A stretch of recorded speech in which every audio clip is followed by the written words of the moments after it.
Supreme court के वरिष्ठ अधिवक्ता और समाज सेवी हरज्ञान सिंह गहलोत ने अपनी स्वर्गीय माता शांति देवी की पुण्य स्मृति में द्वारका सेक्टर 23 में एक विशाल भंडारे का आयोजन किया।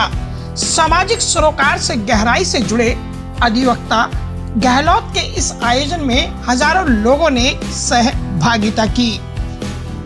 कार्यक्रम में समाज के विभिन्न क्षेत्रों से लोगों की उपस्थिति ने इसे एक जन समूह का स्वरूप दे दिया। स्थानीय पश्चिमी दिल्ली की सांसद कमलजीत सहरावत ने कार्यक्रम में विशेष रूप से शिरकत की और इस आयोजन को भारतीय संस्कृति की सच्ची धरोहर बताया। अपने पूर्वजों का, अपने बड़ों का सम्मान करना और जब वो इस धरती पर ना हो उनके याद को जिंदा रखना ताकि परिवार को संस्कार मिले और परिवार की ये परंपरा आगे चलती रहे। तो मैं गहलोत फैमिली को बहुत धन्यवाद करती हूँ कि हमारी आंटी शांति जी को गए 24 साल हो गए, लेकिन फिर भी 24 साल से हर साल ये दिन वो मनाते हैं और उनकी याद में वो सबको इनवाइट करते हैं और भंडारा करते हैं, जो इस बात का प्रतीक है कि अपने बड़ों के प्रति हम कितने कृतज्ञ हैं और यही भारत की संस्कृति है। तो मैं गहलोत फैमिली को बहुत शुभकामनाएं देती हूँ इस काम के। कार्यक्रम में गाजियाबाद के पूर्व मेयर आशु वर्मा भी विशेष रूप से उपस्थित रहे। उन्होंने अधिवक्ता हरज्ञान गहलोत की समाज सेवा और संवेदनशीलता की सराहना की।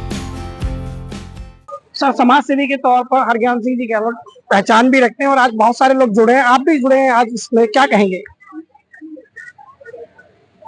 ये तो परिवार ही ऐसा है जो सदा से समाज के साथ रहा है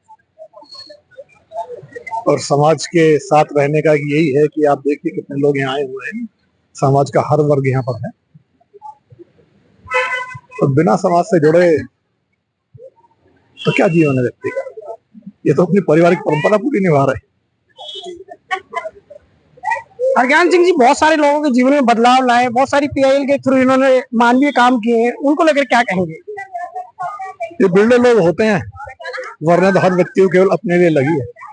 समाज में कुछ अच्छा हो, समाज की जो कुरीतियां हैं या जो ऐसे लॉज हैं या जो ऐसे इस टाइम कानून चल रहे हैं उनमें हम कैसे बदलाव ला सकते हैं, उसके लिए कौन समय लगाता है।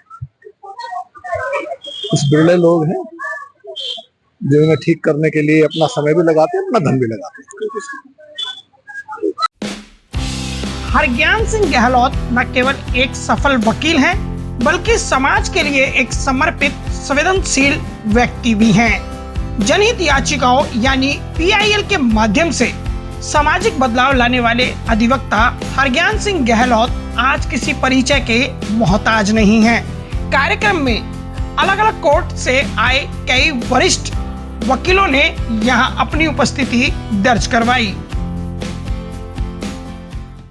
पूरे जो साल में एक बारी जो भंडारे का कार्यक्रम होता है, इसमें हम अपने जितने अपने मिलने वाले हैं उनको एक बारी साथ में मिलने का, बात करने का मौका रहता है और एक जो धर्म का और जो सोसाइटी के लिए जो कुछ हम दे सकते हैं वो हम देने की बात करते हैं।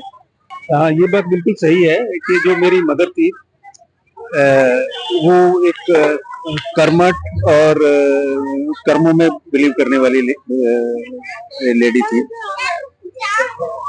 मेरे पिताजी का जब हम बहुत छोटे थे तभी देहांत हो गया था, तो अकेले ही उन्होंने सारी खेती बाड़ी को संभालना, बच्चों को संभालना और पूरे गांव की समस्याओं को भी जहाँ तक जो उनके जानने वाले थे उनकी बातों में सम्मिलित होना और सारी चीजें वो करती रही और हमेशा ही पूरे गांव को ही एक तरीके से एकजुट करके काम करते थे, क्योंकि हमारी जो खेती बाड़ी है वो पूरा सामूहिक काम होता है, वो एक आदमी के बस का नहीं होता है, उसमें सामूहिक जरूरत होती है। 36 बिरादरी को साथ लेके ही चलना पड़ता है उसमें, तभी आप एक सक्सेसफुल किसान हो सकते हैं। कोई ऐसी सीख जो याद आती हो कोई बात ऐसी? उनकी सबसे बड़ी बात तो ये थी कि बेटा सोसाइटी में ना जितना दोगे उतना मिलेगा।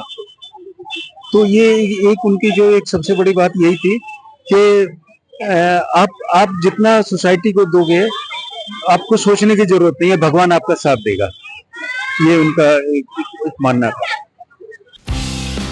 गहलोत परिवार की समाज सेवा की परंपरा को आगे बढ़ाते हुए उनकी बेटी संजना सातरोड़, जो पहले चुनाव भी लड़ चुकी हैं, ने मीडिया से बात की और माताजी की स्मृति को अपना आशीर्वाद बताया।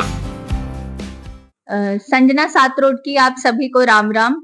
और मैं बहुत खुश हूँ कि आज 24 साल बाद भी मेरी जो स्वर्गीय दादी जी हैं, उनके नाम पे मेरे पिताजी हर साल 7 मई को भंडारा करते हैं और हर साल मुझे भी इस नेक कार्य का भाग बनने का मौका मिलता है। इसके लिए मैं उनकी आभारी हूँ और आशा करती हूँ कि उनसे लोग प्रेरणा लें, अपने पूर्वजों को, अपने माँ बाप को, और इसी तरह जो लोग हमारे बीच नहीं रहते उनको याद करने का जो सही मायना है, जो सही तरीका है, वो यही है।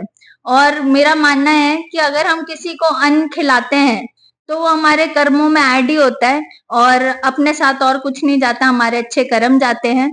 तो बस आपके माध्यम से सबसे यही कहना चाहूंगी कि ऐसे नेक कार्य सभी को करने चाहिए। अभी आपने इलेक्शन भी जी, इलेक्शन लड़ने का मौका मिला, उसके लिए मैं बहुत आभारी हूँ अपने ससुराल पक्ष से, क्योंकि बचपन से अपने पिताजी को देखते हुए बड़ी हुई हूँ, कैसे वो सामाजिक कार्यों में कार्यरत रहे हैं, कैसे उन्होंने आईआईटी से पढ़ने के बाद भी लॉ करी ताकि वो जो लोग हैं जो अपने हक की लड़ाई नहीं लड़ सकते उनके लिए आवाज उठा सके। तो जो बच्चा देख के बड़ा होता है वही उसके जीवन का लक्ष्य हो जाता है। मेरे भी जीवन का लक्ष्य यही है, समाज सेवा और जनहित के कार्य। और अगर मुझे इलेक्शन लड़ने का मौका मिला तो मैं ये भी भगवान का धन्यवाद करती हूँ।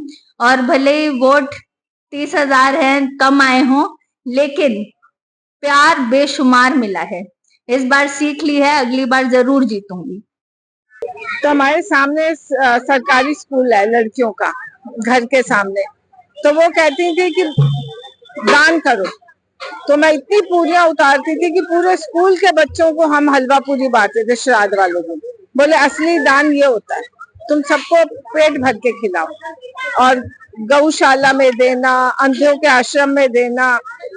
उनका फिक्स था, गेहूं आए हैं 2 बोरी यहाँ जाएंगे, 2 बोरी यहाँ जाएंगे। तो उनसे ही सीख सीख के आज हम यहाँ तक पहुंचे। हमने जब ये शुरू किया था भंडारा, छोटा सा शुरू करा था, उनके आशीर्वाद से अब बढ़ता ही जा रहा है। भगवान माँ हमारी ऐसी हम पे आशीर्वाद बनाए रखे और हमारा हाथ ऐसे ही खुला रहे। हर वर्ष की तरह इस बार भी दिल्ली एनसीआर से भारी संख्या में लोग इस आयोजन में शामिल हुए और यहाँ पहुंचकर उन्होंने स्वर्गीय शांति देवी जी को श्रद्धांजलि अर्पित की। नई दिल्ली से न्यूज़ फोल्डर के लिए गुलशन सैफी की रिपोर्ट।